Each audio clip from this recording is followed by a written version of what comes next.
Hi, good morning. If you're new here, I'm Candace. If you're not, welcome back. I am in the garden today. I wanted to get some things in the ground because we're supposed to get some rain. We're supposed to get some rain in the next few days.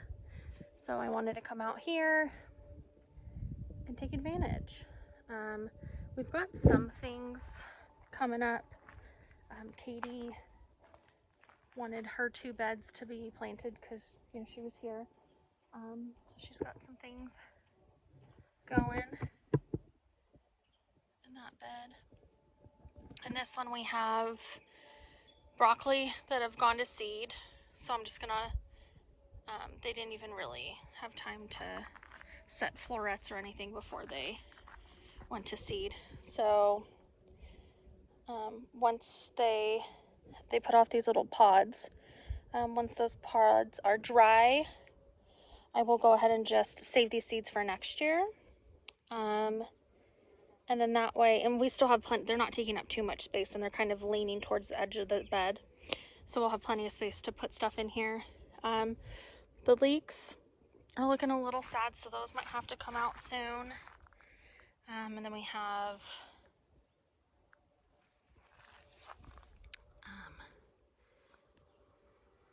these carrots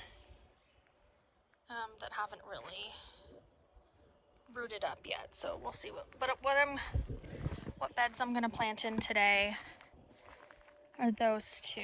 So we have this arugula that's starting to flower. So I've just been pitching off the little flower buds that it's putting off to try to use as much as I can, because the flavor really changes after the flowers bloom. Oh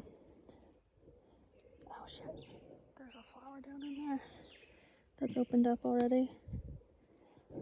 So I've just been popping them off. And then the arugula looks good.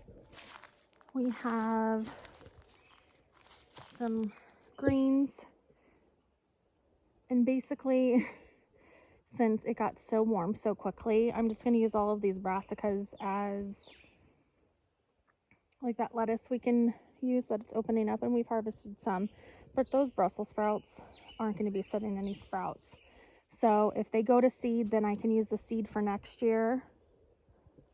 And it's a plant that's already been acclimatized. And what's cool about using those plant seeds, or seeds from plants that have grown in your zone and in your garden, and reusing those every year, because that plant, the mother plant, acclimatized to your zone or your microclimate in your garden. So every year, if you keep saving seeds that have grown in your garden, the better it is. But each generation will do better in your own garden. So down at this bed here, we have some of those lettuce. The chives are doing really well. We have some random carrots. And then that was a bok choy that already went to seed. So I'll just, if it puts off pods, I'll just use them. The bees seem to be enjoying it, so it's not, I don't see it as a waste. And then Katie's planted this out, and there's already some little sprouts coming up.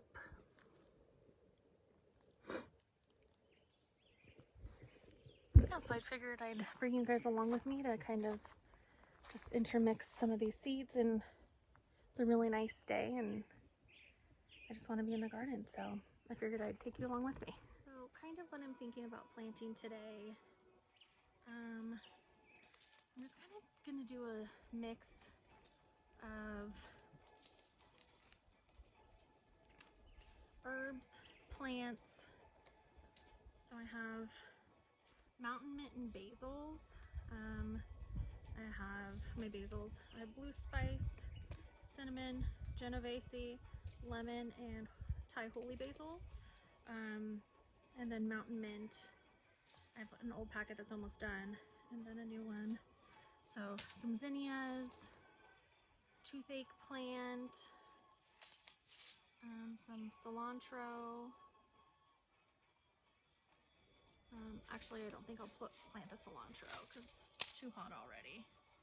I'm gonna direct seed some tomatoes, amaranth, milkweed, and some marigolds, some bee balms and zinnias, chamomile and calendula, and then I'm gonna do bush beans. So I'll do kind of the tomatoes in the middle, I'll do bush beans on the outsides, and then kind of intermixed with herbs and stuff down here too, because the tomatoes will get nice and tall and the beans will be around it, and then your herbs will kind of just be here to be harvested. So let's get at it.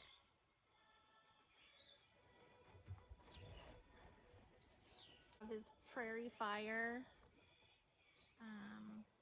blue bumblebee, and Thornburn's terracotta. What I'm gonna do is I'm gonna put the terracotta one in the middle, and then the two kind of cherry or grape tomatoes, I'm gonna put those on the outsides. And then I'm just gonna start probably do a couple of holes per variety. A little bit tick on my leg. Gross.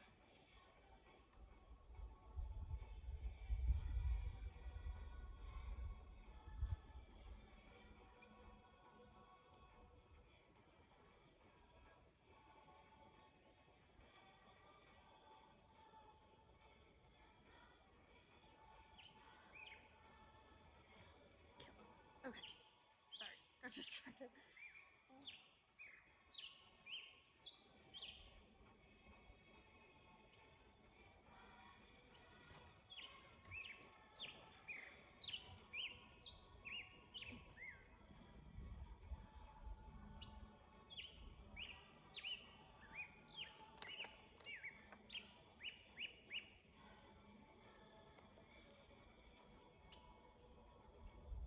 I've never direct sowed tomatoes before, so we'll see how they do.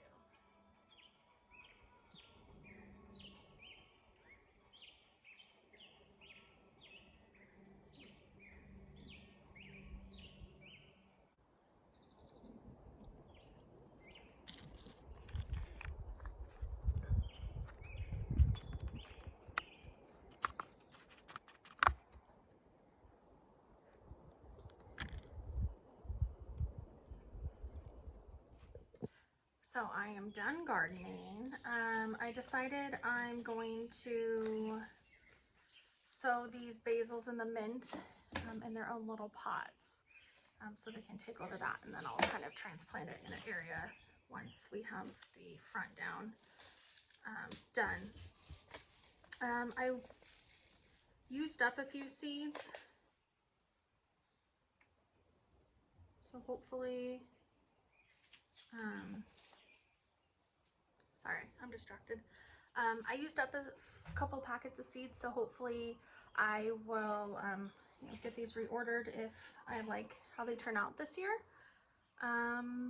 So yeah, I'm kind of just taking a more lackadaisical approach to the garden. Normally, I have everything planned out exactly where I want it to go, and then I'm out there watering, and I got the timer going for the drip irrigation, and I'm just trying something different because that hasn't produced a lot of plants that we can eat or use as cut flowers or herbs or dry or whatever. So I'm kind of just approaching it as a way to learn something fun and just kind of trying different styles. This is the first time our first year since being on the property, that I haven't tried to start seeds in like the little trays. Normally, I've had such a hard time with those, so I'm like, you know what, I'm just gonna try to direct seed everything. What works, what doesn't. If I can find some starts on sale from like a local nursery or a local plant sale, I'll try to do it that way. because it should be fun. It shouldn't be stressful. So I'm not gardening to be stressed. I want to garden to have fun. So that's kind of where I'm going from here. I just spilled a whole bunch of cilantro seeds all over the table. So yeah, if you want to watch me haphazardly garden for the next few months, luckily we have a pretty long growing season and our falls have been pretty mild, and we haven't been getting snow till probably December. So I'll be able to grow, you know, tons of brassicas and stuff. But if you want to see me learn a lot, and maybe you can learn from my mistakes and learn from things that I do well, like and subscribe, and I'll see you guys soon.